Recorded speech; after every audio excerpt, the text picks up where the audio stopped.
Okay, cool. Well, I would love to welcome you all to Future Proof Masterclass. For those of you who are new, this is something we do every month. It started during the pandemic because everybody wanted to continue feeling like they could gather and make progress. And every month we invite a guest expert to come in and talk to us about future proofing your life and your work. So we've been doing this for like 3 years now, and I've had a lot of lovely people. And now for this month, we have my good friend, Eric Sim. Hello. Hi, Eric. Hi, everyone. It's Eric Sim.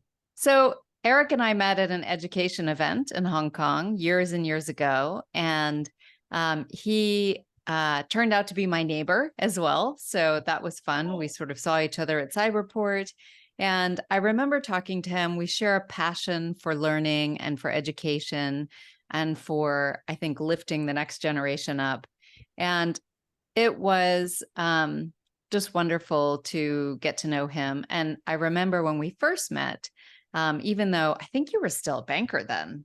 Were Yeah, I you was still still? with you. Yeah, you were still, yeah. And Yes. you were like, Diana, you could tweak your LinkedIn profile. And I was like, okay, cool, I'll do that. And in fact, one of the tweaks that you encouraged was reposting in Chinese. Oh, So I yes. get my friend who was head of FT Chinese, her husband actually edited my posts and helped me repost them. And then I knew enough Chinese to just be in the comments saying, yeah, good point. So it was really fun. And it's kind of amazing because, fast forward and you have gone from banking to this huge, basically you are an influencer. You're so much an influencer that today, for the first time ever, I got on LinkedIn to see the post that I had done, and it actually came up. It says, an influencer in red, influencer alert, influencer has liked your post.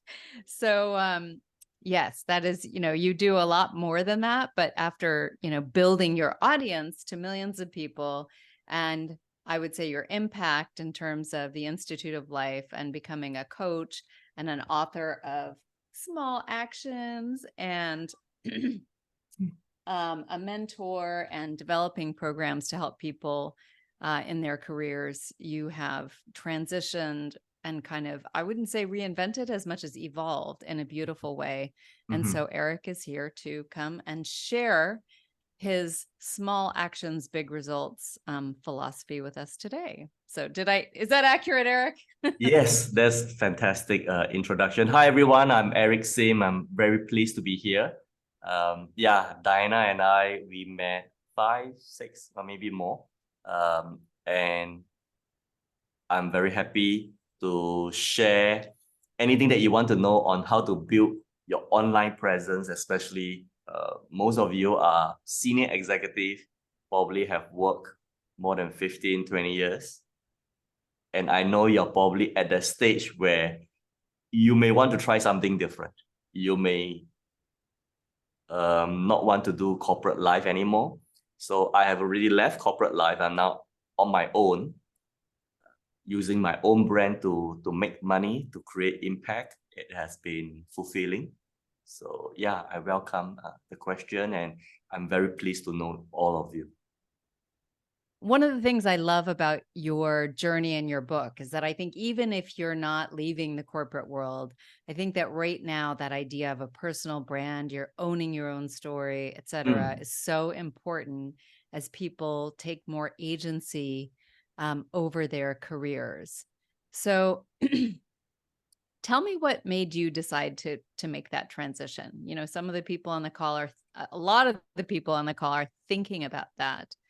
Sure. What inspired you, and how did it bring you to where you are now? So before that, can you join me in typing PPP in the chat? PPP stands for clapping, is the sound of clapping for Diana for organizing this. And why did I leave? So at that point, just about a year I would say, before, why did you launch? I don't know if leaving is the right emphasis. Yeah.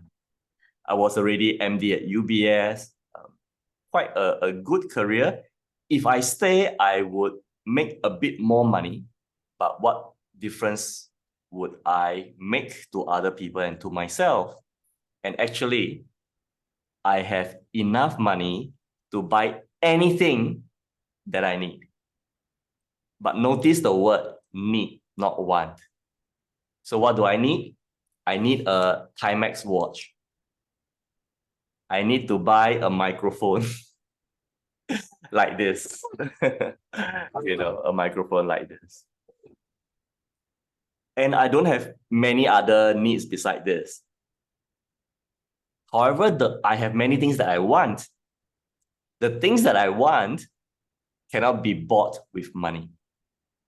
So I have suffered from inferiority complex since I was young. So now the way to overcome the inferiority complex is to teach and share and get paid for it. If somebody is willing to fly me to another country just for me to speak and pay me, I felt that I no longer need to feel inferior because they always get ready like a few hundred people waiting for me to speak. So that is really why I thought if I leave, I can then have a richer experience. What is it like to be an author?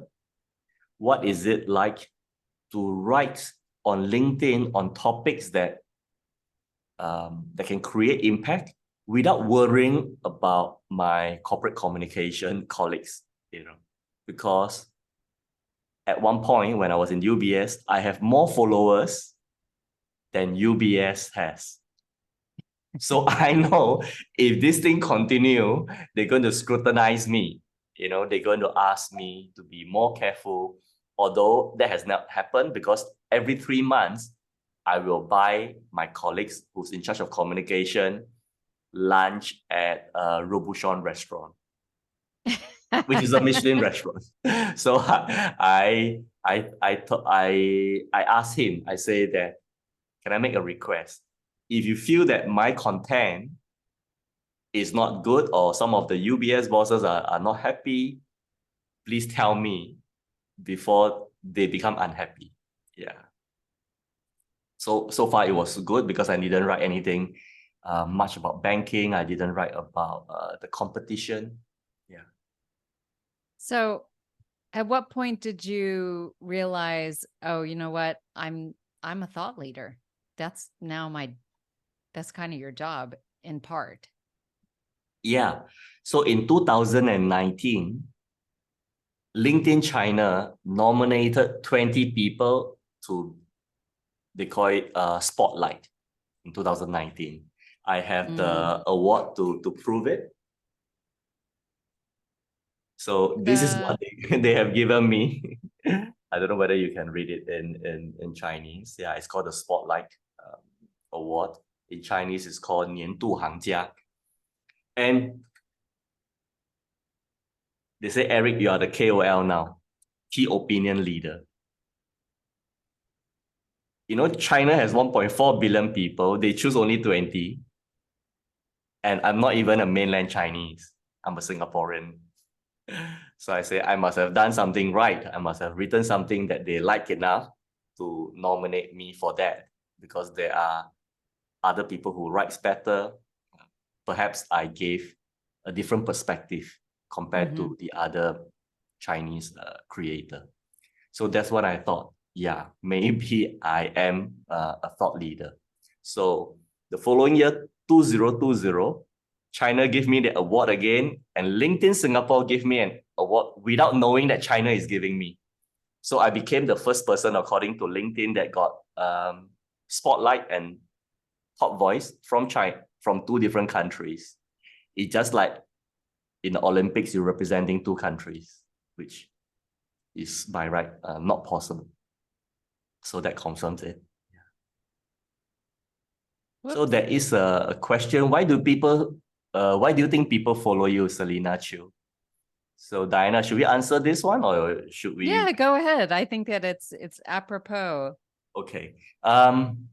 I think it's the story, because I'm not very good at writing. In fact, I failed my English when I was in school. So I say that, how can I attract people? So I can attract people by writing short sentences using simple words. Beside that, I tend to write personal stories with universal application. So my stories start from the hawker center. My father was a street food vendor selling prawn noodle in Singapore. I was helping him for over 10 years. So that's how I began. And from there, thanks to Singapore meritocracy's policy as well as social mobility, I managed to make MD at UBS. So along this journey, I share some of my failures, how I overcome inferiority complex, how I deal with colleagues who graduated from the top school coming from rich family. Some of them are so rich that their family can open a bank if they want to. So me was selling prawn noodle, and how that contrast in background. So I think some people want to hear that. And always on LinkedIn, I give them an application. I don't just tell them the story, but I tell them how it can apply to them. I think that is one reason why people follow me. And plus, I teach in the universities as well. So I tell my students to follow me. So when I teach in some of the top university, when they follow me and their friends start following me as well, that's when I got more and more followers. So that makes sense in the sense that you have like I notice on LinkedIn, and a lot of your content is, and in fact, Institute of Life, it's for often younger people who are just starting out and are interested and kind of want like an older brother to give them career advice. You're like the uncle that everybody wishes they had, in a way. So tell me, but that's not 2 million people. So you're definitely doing something right. Let me see if I can show you one post so that people get an idea what type of post I do. I'm kind of assuming everybody's already linked into you, but Fez, if you could please pop in his LinkedIn, then 100% all right. can follow you. This is a post I wrote 7 years ago when I was still with UBS. So I'm saying that this old man, Wang Deshun, 79, became an overnight sensation in China when he did a catwalk during last year's Beijing Fashion Week. When asked by reporters how he managed to exhibit that arrogance in his catwalk, Mr. Wang replied, "Arrogance comes from self-confidence. Self-confidence comes from the accumulation of successes." So that is the kind of post that I post, and people liked it. Yeah, both international audience as well as the mainland Chinese. Yeah. So tell me about how, I feel like you have almost like an innate, it's been honed over the years, but you have an innate sense of storytelling. For people who are on this call who kind of don't have, the hawker center backstory, or I know you've worked with different people in terms of thinking about their stories and how they engage. Can you give us a couple of ideas about how to write engaging content that gains followers? Okay.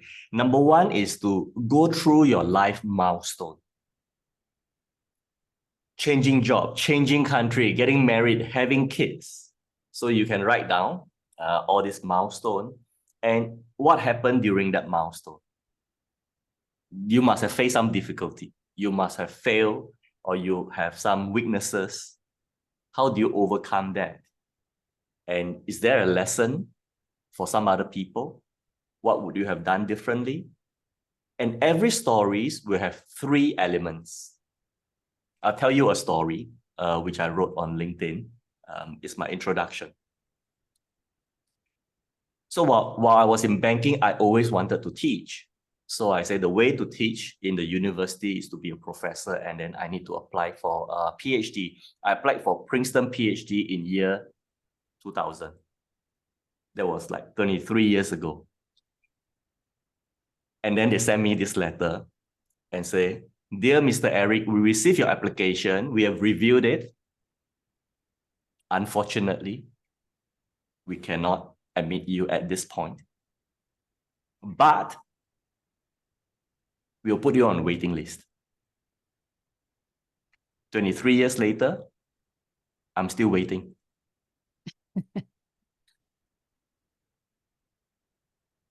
Fortunately, I didn't give up my dream. 2016, I was made adjunct associate professor at Hong Kong UST using my UBS MD title. In exchange, I told the professor who's in charge of engaging me to say that I'll teach case study, the deals based on the deals that I've done in UBS and in Citi. And for that, I say, yeah, we'll give you this title. And I taught 3 courses for them. So this story has 3 elements. One is the setting, which is the background. I want to switch career from banking to academia. Number 2 is the conflict, which is the problem. The problem is I was rejected by Princeton. And the third element is the resolution, which is the happy ending. So all stories will have these 3 elements. So my happy ending was, although I failed to get into the PhD program, I was still made an associate professor, but it took me longer.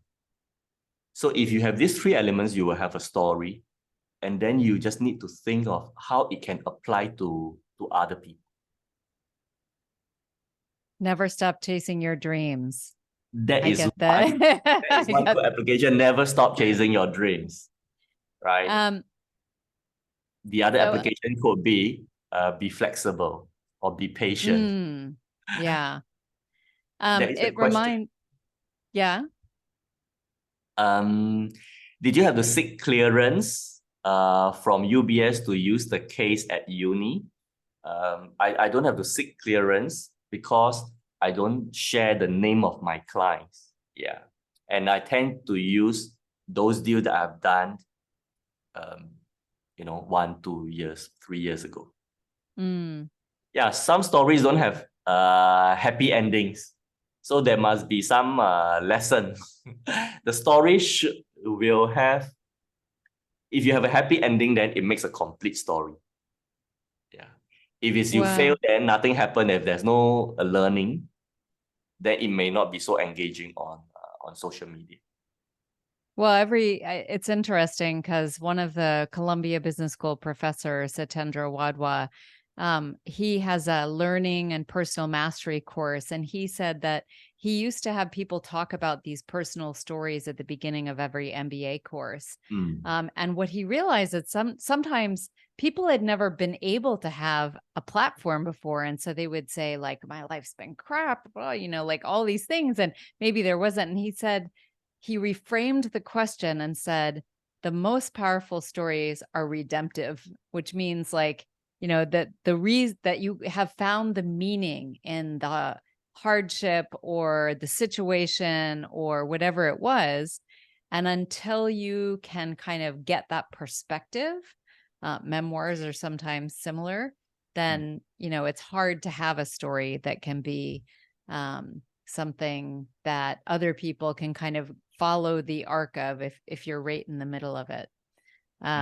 Selena was saying, my comment was, sorry, what were you saying, Selena? You can unmute. Yes, my comment was tongue in cheek, hence the smiley face. Oh, we missed the emoji. Similar, Eric, Elaine was saying, we have a very active chat, as you can see. We might have to like abandon my questions and just go to have people unmute and ask questions. But this idea that you're airing your dirty laundry, so I would say it's a little bit That's universal, but I would say more in Asian culture where you feel like, oh, we don't talk about any of our problems or any of our family problems. So how do you get around that? So I don't talk about other people's problem unless there is a good happy ending. Like for me, my idea is share your scar, not your wound. So scar is I something that like you have that. already recovered, right? You were hurt before, and then once you recovered, it's okay, you can share. But if it's a wound, if you are still hurting from it, then try not to share because sometimes it may backfire. People will use it against you, right? If like for me, I work in banking, you never know who will use it against me. So I don't share things that are very current. And there's also a study, it's called the Pratfall Effect. If you are a capable person and you share a failure or weakness, people like you better. People What is it trust you called? better. It's called a Pratfall Effect. Let me The just type it. Pratfall Effect. Yeah, Okay, interesting. We'll put that in the replay I, notes. I put that in and Okay, cool. Pratfall. It's a study and this Pratfall who's the scientist or the researcher behind, he used an actor and then asked people to judge how much they like him. So this actor was performing a task, but in the second task, he kind of tripped and spilled some coffee. Mm. So when he spilled coffee, people like him better. People trust him better. Because if you are a capable person, I'm sure all of you are capable in your own way. So you can afford to show a bit of your vulnerability or your weaknesses. But it's So, something that you are comfortable sharing, something that you're not comfortable sharing, then don't force it. yeah, I think that we had somebody that was on once, Angie, who's a former Bloomberg ganger, and we had a conversation about this. And she said, Angie Lau, and she said, think about what your intention is. If your intention is to serve others, based on, it was kind of the opposite where people were like, forget about the dirty laundry. Like, I don't want to be up here tooting my own horn. And she said, if your intention is to serve others, then go ahead and do it. And if your intention is to just stroke your ego, then think twice. Then I think people can tell as well. There are a lot of smart people on LinkedIn. End up, right? You attracting people who don't want to help themselves. So on my LinkedIn, my post, there's always an action. So people who follow me, they like the action and they'll try to take action. And there are people who just want hope, then I may not give them hope in every single post. Like I saw some posts like, I wish your phone will ring tomorrow and a headhunter call you and then you get the best job. It gets a lot of engagement because people want that, but I don't want those type of followers. Yeah. So those type of posts I don't do. So Dora has a question, which is, what was the pivotal moment or moments in your Let Dora initial... ask herself, then we can have more engaging. Dora, yeah, that would be great. Dora, are you willing to unmute and ask? I know you want to, but just unmute. Yes, thank you. Thank you. It was about a pivotal moment in your initial LinkedIn growth. Was there something that you can recall, or maybe there were many moments like that? Yeah, there are multiple moments. So one of the first moment was, it was about nine months after I first wrote my article. So I wrote during Chinese New Year 2015, about February. And come Christmas, I was still writing. And I wrote about the education we need next year. So I wrote about 15 things that we need. I said that we need personal branding. We need to tell stories. We need to exercise. We need to keep ourselves fit so that at 50 years old, we can still dance without breaking our back. And I just sent. It was 11 p.m. in Hong Kong, and I went to sleep. Next day, when I woke up, the notification just kept coming. Every few minutes, I see people liking it, and it was already chalking 1,000 likes. I say, the LinkedIn algo must have gone crazy. Something went wrong. And that morning, I didn't go to work. I spent half a morning from like 8 until like 12. It was Boxing Day. To see what are people commenting. Some people are saying, oh, this is what we need. Some people are saying, no, you are not the parent. All these are the parents' job. Another person saying, in North Europe, we are already doing this. This is nothing new. And that was the first pivotal moment. And I was very happy because when I was writing my essay in school, I got only 2 views.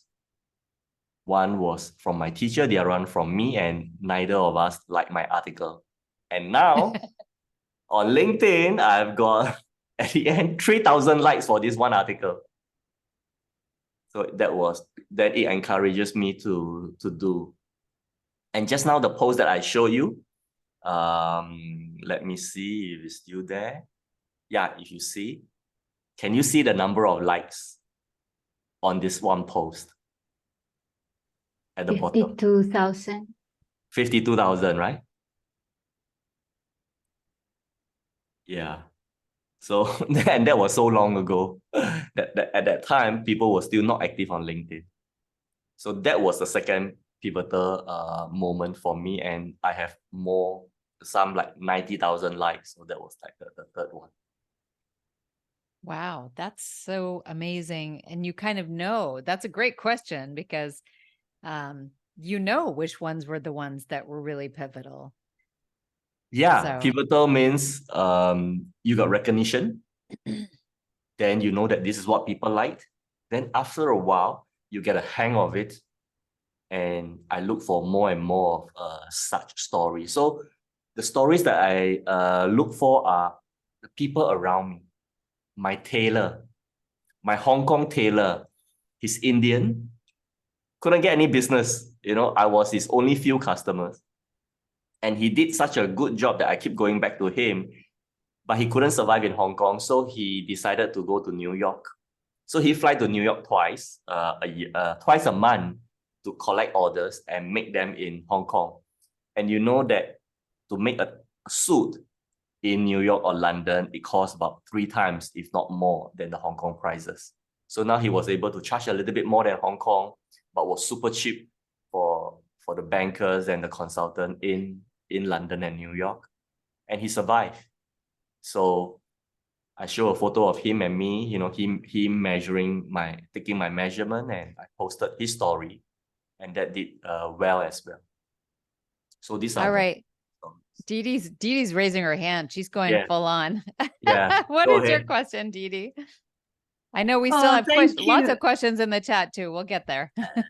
Yeah, thank you. Thanks, Eric. Your story is very relatable. I'm Didi Budiharto. I'm Houston, Texas currently. Hello, I put a comment that I have this complex relationship with LinkedIn. It just creates such an anxiety.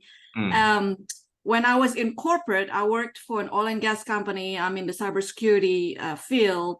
They would watch what I would post. So that kind of created some kind of traumatic experience. And then I left corporate. Now I am launching my own business. But when I post, I started getting, how many likes do I get? I know that is not the aim, the goal while I'm posting. Back to Diana's point, it's the intention, why you post things. But then there's the other side of me. Did you experience that? Like whether Yeah, or not of you course, would when get you some kind of create a reaction? post, that's the easiest to measure, right? People always measure things that is measurable. For example, salary, number of likes, number of views is natural. So you shouldn't try to suppress that. But if you don't get a lot of likes, what happened? Lives go on. If this post doesn't get a lot of likes, I move on. You know, I find the next story. It doesn't bother me, and because you know that it takes luck and takes algo, is the time of your posting, and sometimes there could be the picture is not right. You have a typo, and so many reasons, or just happen that your friends, your followers are not on LinkedIn for the first 1 hour. You know, on LinkedIn, if nobody engages with your post in the first 1 hour, it's gone. So you need to post when there are people in the next 60 minutes to engage with your post. So many factors. So I don't blame myself. I'll just blame the algo. I'll blame maybe I could have used a better photo. Maybe I should post like this old man half naked. Then I'll attract 50,000 likes for myself. Yeah. So it happens to me. Sometimes, you know, I'll get less than 100 likes. It's okay. You know, you're not judged by your worst few posts. You are judged the top few posts. You are judged also based on the average. You are judged based on the number of connection that you can have. For example, coming here tonight, knowing all of you, say 20 of you, is more valuable than me getting 1,000 likes from people whom I got no idea who they are. So, you know, I've got one post with 10,000 likes. I don't even like that post. After a while, I found that the people who are liking my post are not the people that I want to attract. So after a while, I felt that I shouldn't write those type of posts anymore. I want to give an opportunity to Parikshit. Did I say your name right? You had a question about specifically being the head of a startup and how to deal with that angle. Go ahead. Yes. Hi, first of all, thank you for organizing this. And it's very insightful, and especially learning your backstory, Eric. It actually does shed some light on how we are supposed to approach and share our stories. But as you know, the startup ecosystem and how investors also are, they're headstrong, they want only numbers. But there are very few who can convince these investors about the vision that they've got. So, what are the key elements the investors look for when they want to invest in a legacy building startup? Yeah, okay. So if it's startup, I think to invest is more than your LinkedIn. They have to look at the founder story. Are you resilient? So if you want to show that on LinkedIn, show the kind of failures that you have come across and how you overcome them, your never give up story, and also show your network. Who are you helping? Who is supporting you? And say good things about people. I just written a post. If you go to my LinkedIn now, I just put my LinkedIn. I just written a post about my publisher. You know, they put my book in Harvard bookstore. They submitted my book to a London Business Book Award, which I wasn't even confident that I would get anything, but I went into the finals. So if you write something good about people on social media, psychologically, the user will connect those attributes to you. If you want to say that you are resilient, don't say that you are resilient. Say somebody is resilient.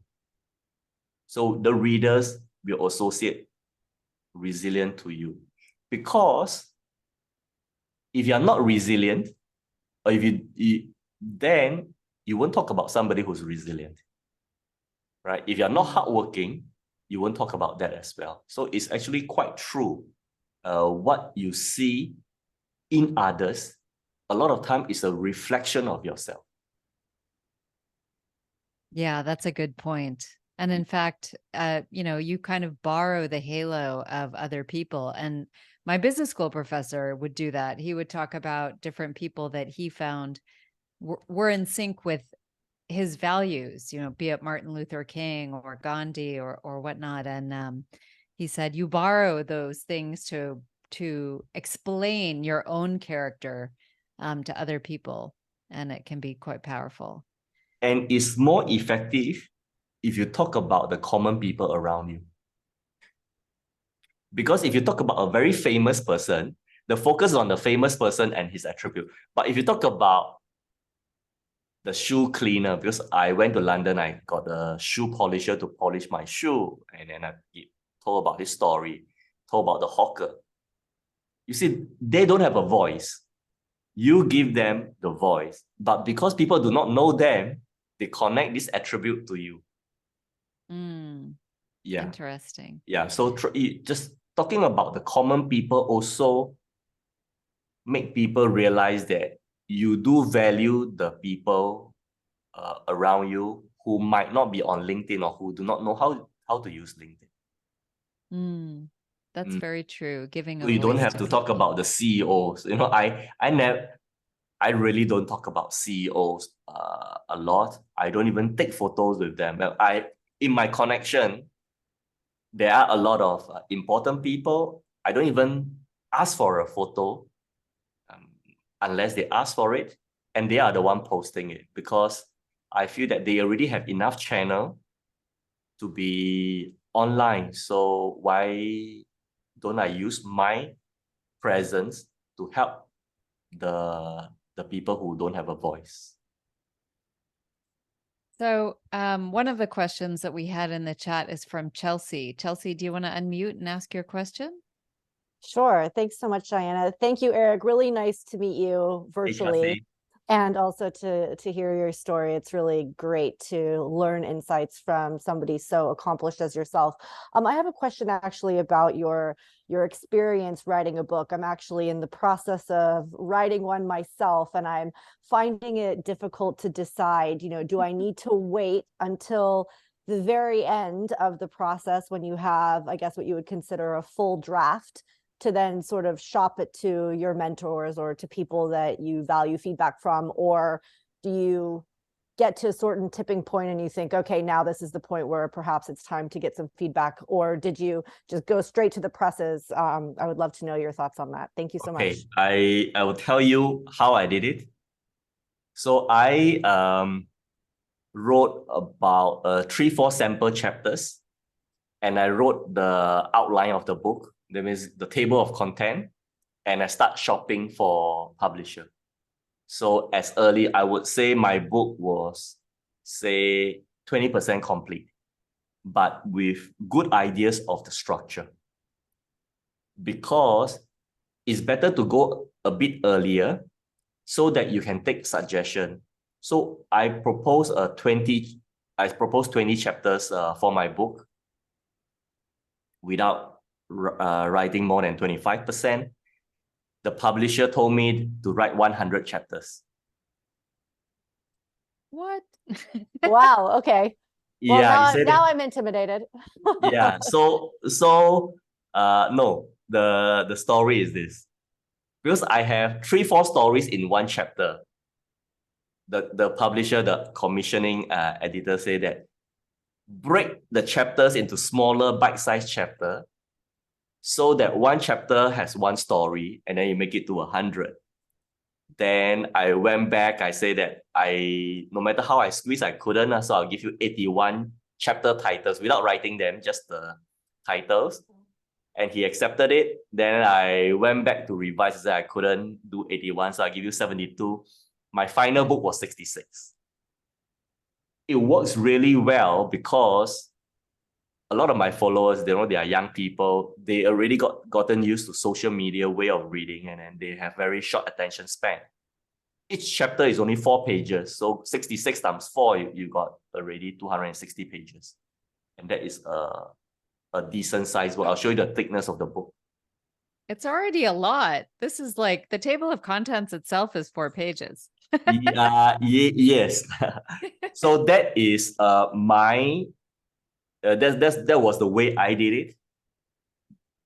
But there are many people who write about 50%. So I would suggest writing 50% with complete table of content. Then you go and search for your publisher. They will give you ideas, and so that you can improve on it. Even if they reject your book, then you got time to restructure your book. Thank you so much. I'm sorry, I have just one really quick follow-up question. Do you think that first of all, was it easy for you to find a publisher? And do you think that that publisher was more receptive to your idea because you have such an impressive following? Or do you think that perhaps doesn't necessarily matter so much and it's more about the actual content? Having followers helps. They also want to know your story and also your credentials. So I told them my credential is MD-UBS. So that takes, I was also professor. So career is good. The story, from a hawker son or a street food vendor son to MD. So story is there. And thirdly, some social media presence. So that was quite, I would say, slightly easy for me to look for publisher. But I didn't go for that, the top publisher. I just found a Singapore publisher. So I'll be happy to share with you the publisher's proposal form. All publishers have their own book proposal form. From the proposal form, you will be able to know what is required of you. Thank you so much. Thank you. Thanks, Eric. It's really interesting because I think you kind of undersell yourself in the sense that the story and the following, because in essence, you have dedicated your life to the things that are in this book, right? That, I've seen you over time, not only say, this is the story, but in the actions that you do and the amount of time that you take with young people, that it's very consistent, I think, which is something we've heard on other master classes. Actually, for TEDx, one of the people who has been a curator for a long time has said, one of the things we look at is, okay, we hear the story that you tell us, but we actually look to see, is that really the story, or is this something they've just concocted for us in the last moment? And I think that your story does have so much integrity and authenticity, over a long period of time. So I'm sure that that's important. Consistency helps as well. Yeah, definitely. So I'm gonna take pole point and ask you, one of the things that we talked about is you have this amazing following on LinkedIn, but you've also done a lot of media. So, SEMP, and you've been on Channel News Asia, I think. So how do you think about that in the mix? Like, is it still relevant, or do you prefer to just go direct to your audience? Yeah. Media is still important because that gives you the social proof and credentials. You can have a lot of followers and engagement, but doesn't mean you are credible. If there are people who just repost funny videos, you get a lot of engagement, but would people trust you with their money? Would people come to you for advice? No, a lot of time, I don't even remember the name of the person who reposts all these funny videos.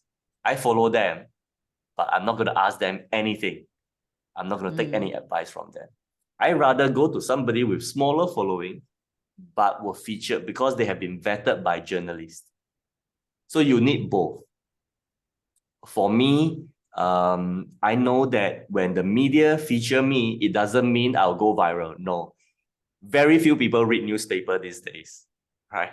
Especially if it's not a news, it's just featuring me and my story. My South China Morning Post, only 2 people came to me to say, hey, I read this morning you were featured. That's it. The other people, I have to tell them I'm featured. And it's okay.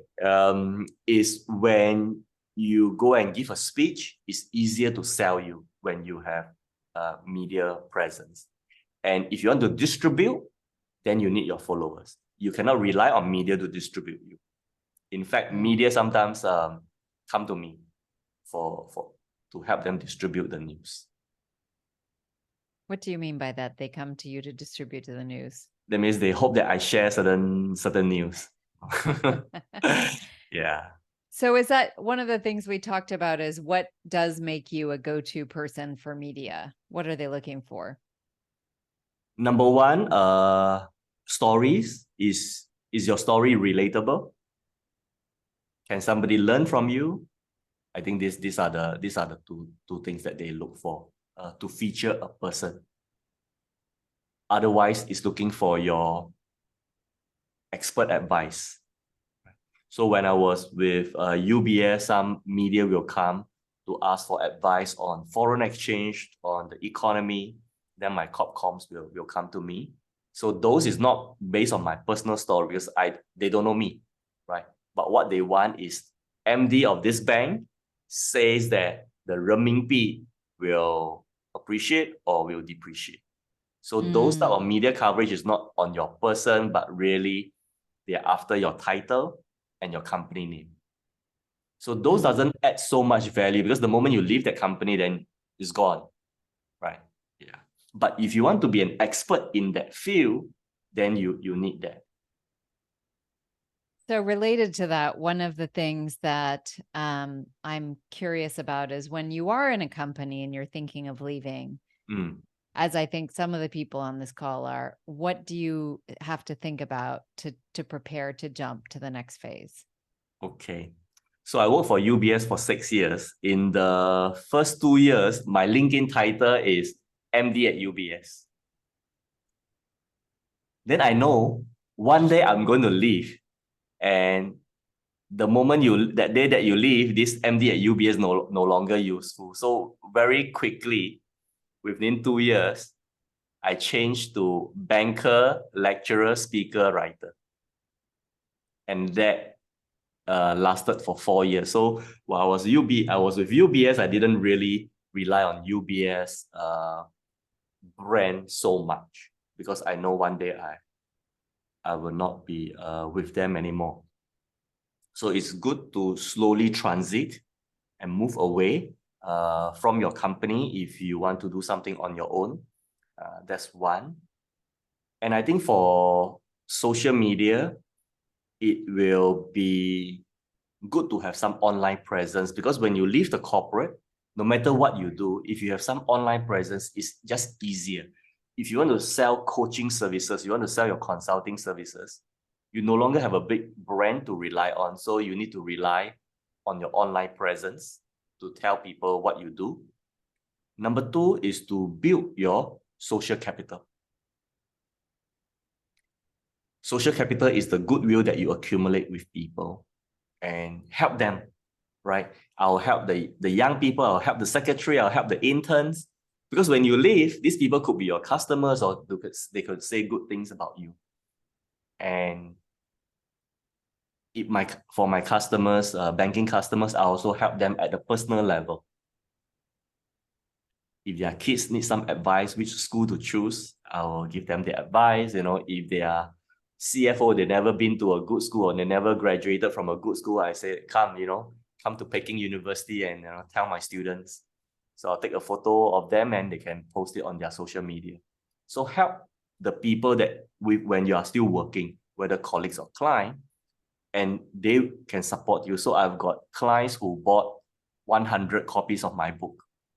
When I went to Shanghai, they said, hey, I just bought 100 copies of your book. Can you come and do book signing at my company? And these are clients who I know for like last 10 years. And I kept in touch with them.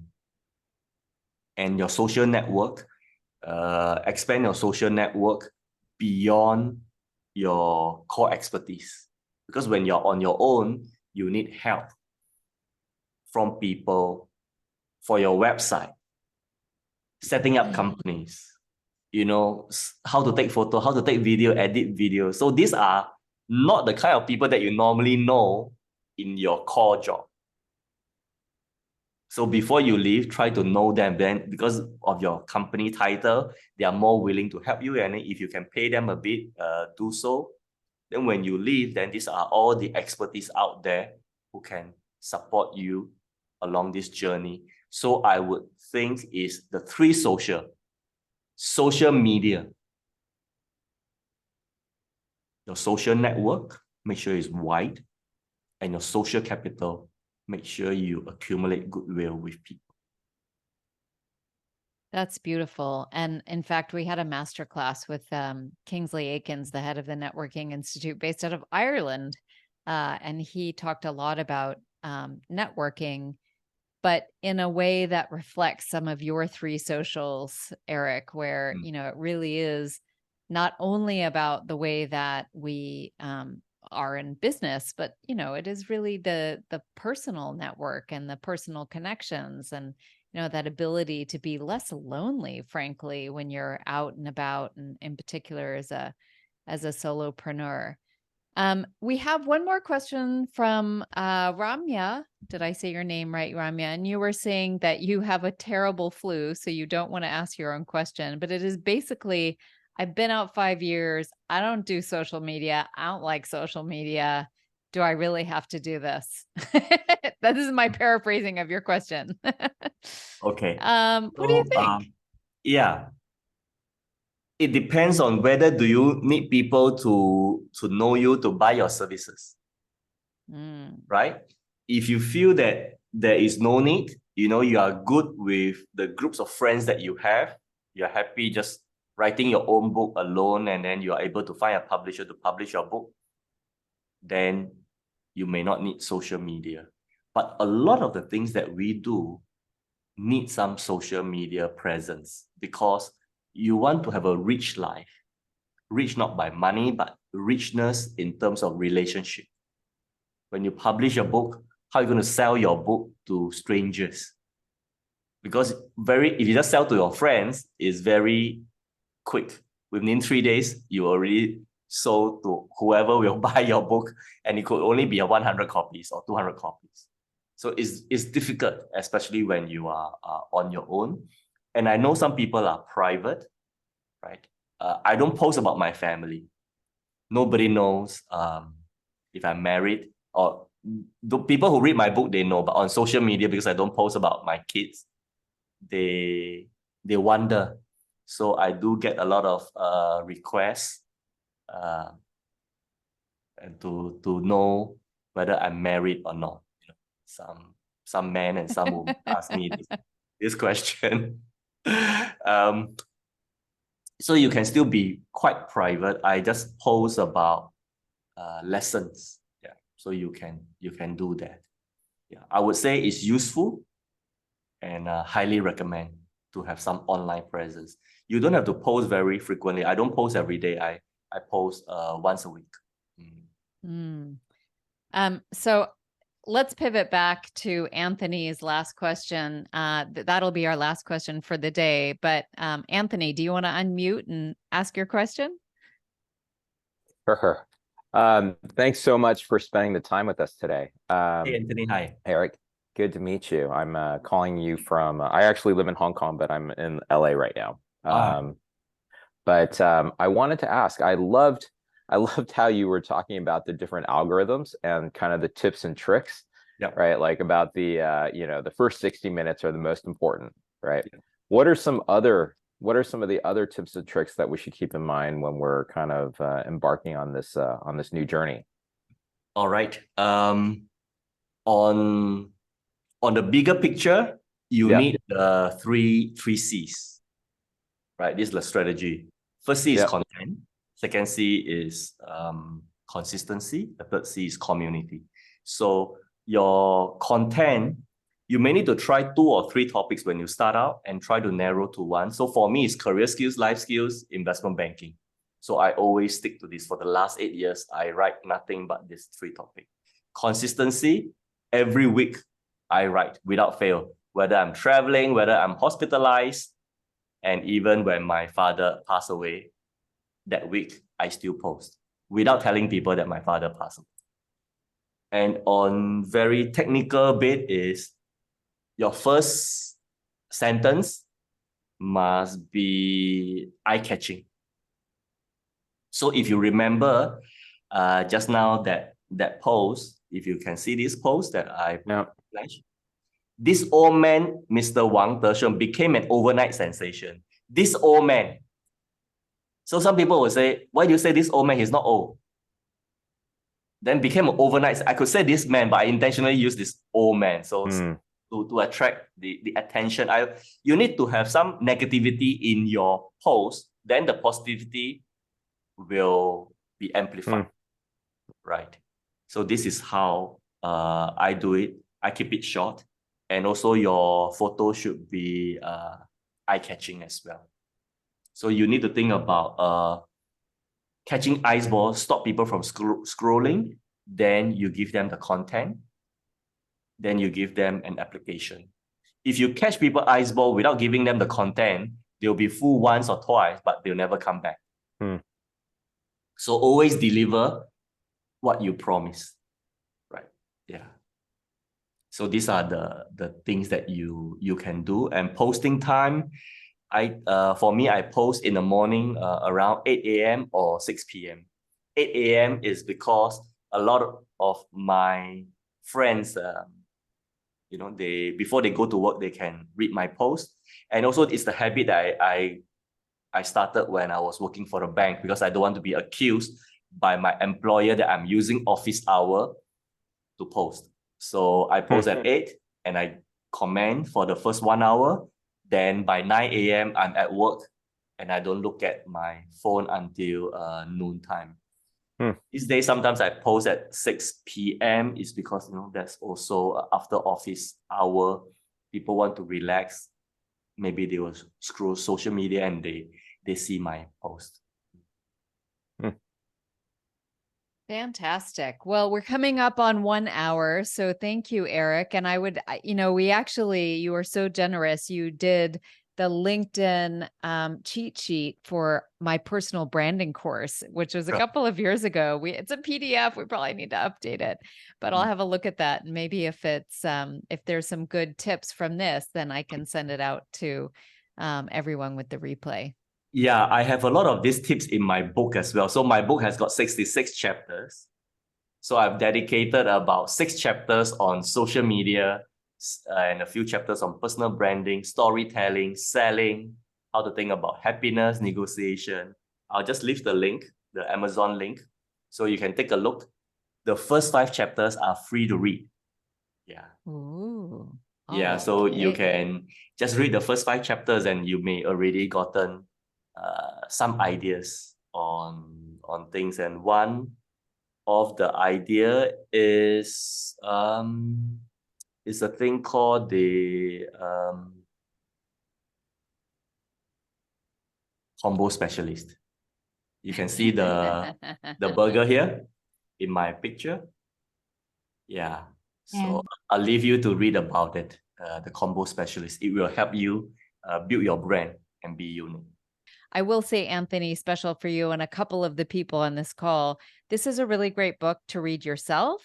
And it's also a fantastic book for young adults. So I was telling Eric that I had to steal the book back from my 17-year-old daughter because there's a lot of great small actions in here. So it's a really good gift for people who are going off to college or graduating and going off to work. So thank you so much, Eric. I really appreciate you being part of our content and community, the Future Proof community. And we're excited to have another cohort of our Future Proof Insider Tribe starting October 10th. So get in touch if you're interested.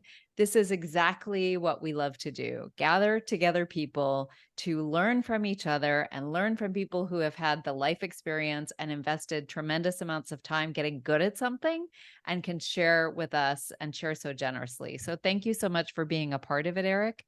I really appreciate it. And I appreciate all of you guys. And I will leave you with my quote: think big, start small, act now. Awesome. Thank you so much, Eric. See you guys. Take care. Bye.